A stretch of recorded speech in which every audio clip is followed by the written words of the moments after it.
海は見ている世界の始まりも海は知っている世界の終わりも Anything man can imagine is a possibility in reality. A quote from Willie Caron, a fictional physicist Oda created specifically for this one scene, as a giant ship falls from the sky defying all laws of logic and reason. A quote placed in the mouth of a scientist, the branch of physics in particular, the study of perceiving and understanding the reality we live within. This calls into question the accuracy of this claim and the efficacy of physics within the world of One Piece. If anything man can imagine is a possibility in reality, how does one begin to observe the unobservable? Imagination is the faculty of forming ideas or concepts not present to the senses, to form a mental image of something never before wholly perceived in reality, an internal process that can never be completely communicated through words. There seems to be an inherent contradiction in this message, but therein lies its essence. This is One Piece after all. A story of wonder and the spirit of adventure. A story that pushes the boundaries of perception in hopes of providing an experience characterized by creativity and innovation. A story that takes place in a world far removed from our laws of physics. And in that single quote lies a nugget of wisdom that defines this story. The narrative journeys of every Straw Hat shares one common link that connects, inspires, and propels them. A dream. And what is a dream, if not an internal desire inseparably linked to one's imagination? There are a million angles we can view this from, as I believe that quote at the start of Jaya is all-encompassing. It delivers one of the most loaded concepts in the entire series, but the cornerstone of the idea is none other than Luffy himself. The boy who has proudly proclaimed with unfettering passion and unquenching resolve that he will become the king of the pirates more times than I can count.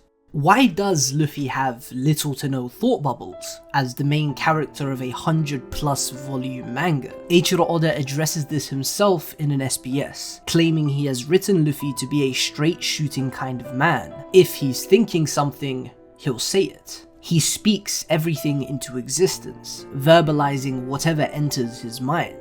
Imagination is something we perceive as an internal process, but for Luffy, everything he imagines is communicated via his actions and his words, which provides a great deal of insight with regards to One Piece's thematic framework. As the centerpiece, as the proactive lead, as the one who will one day change the world and bring the dawn, Luffy speaks things into being, making the world around him conform to his own imagination. Cause you see, once something has been verbalized, it is real. It's no longer just this internal process that nobody but yourself can access. It's out there for everybody around you, for the world to see. Imagination, in essence, is unobservable until it is actualized, until it is affirmed or reflected by something or someone. And that's why I love that quote so much. The implications are boundless. The very nature of the power system falls under this, as we recently learned through Vegapunk that devil fruits could be a product of imagination. Wills and desires manifest into powers inherited by devil fruit users who exist in a realm dreamed up by someone else before them, as anything man can imagine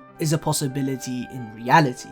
Paramecia Devil Fruit awakenings also speak to this idea, affecting objects aside from the wielder, exerting their powers onto the environment, the world itself. We can even connect this to the voice of all things. Like I said, it's an incredibly loaded concept. The law of attraction in Hermetic philosophy states that one will gravitate to whatever it is they place focus on, essentially willing or speaking things into existence. Positive thoughts reap positive rewards, and vice versa for negative ones. We see this everywhere throughout the story, from Luffy's repeated proclamations of his dream to the hopes of those who lie in wait for the dawn of the world, from Whitebeard to Pedro to Nekomamushi. The idea of imagination materializing into reality ties deeply into Luffy's role as the Sun God, with the world itself being an affirmation of Luffy's existence. The world exists because Joy Boy shines upon it, and Joy Boy exists because the world requires him to. That's the real beauty of that quote. The fact it can and should be read backwards. Anything man can imagine is a possibility in reality because possibilities in reality is all man can imagine. Our reality and the environment itself is the product of the imagination of people before us, because everything we can imagine is an amalgamation of everything we know, and everything we know is everything that exists around us.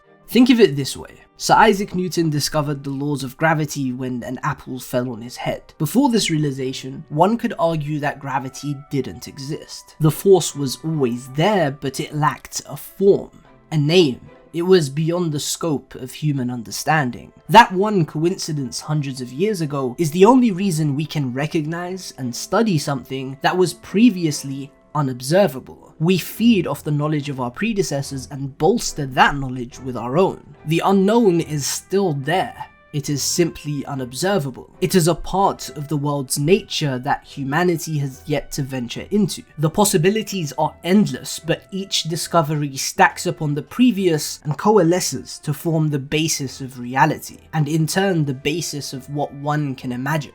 The exact same can be said for the world of One Piece, but instead of knowledge, it is dreams and imagination that function as the driving force of this story. In the context of the Skypiea saga, the log pose is captured by a sky island, a location that exists outside of natural law. Jaya is almost entirely dedicated to exploring Luffy's faith in the unknown, as he triumphs over the Bellamy Pirates' skepticism by reflecting his shadow over the aptly named Mocktown at the end of the saga. He believed there was an island in the sky, with only small hints suggesting that to be the case. So he shot into the sky, found out for himself, and was rewarded for it. He connected the hearts of two strangers existing in separate realms, the sky and the land, heaven and earth. And he inherited the wills of their ancestors, bringing the dawn to a nation oppressed by a tyrannical ruler who considered himself a god. The message here is not that Luffy is simply destined to shine upon the world as the ultimate liberator, but rather that the world calls out to Luffy to venture into the unknown, and he accepts that call without fail every single time, even if he's mocked and laughed at for it. It's no secret that the Skypiea saga functions as a microcosmic expression of the entire story, which makes that quote in the first chapter of Jaya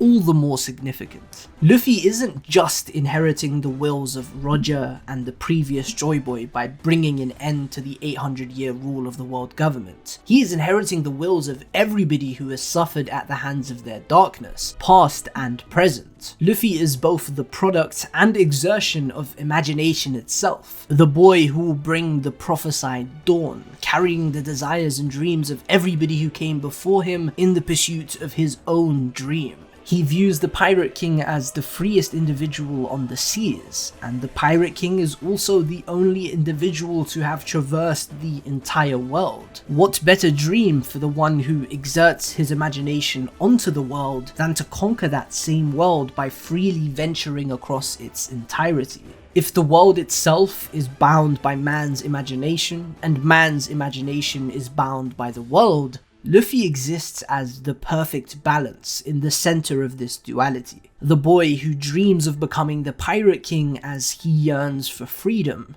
What better way to claim that freedom than global triumph over a world defined by man's imagination, the purest form of freedom?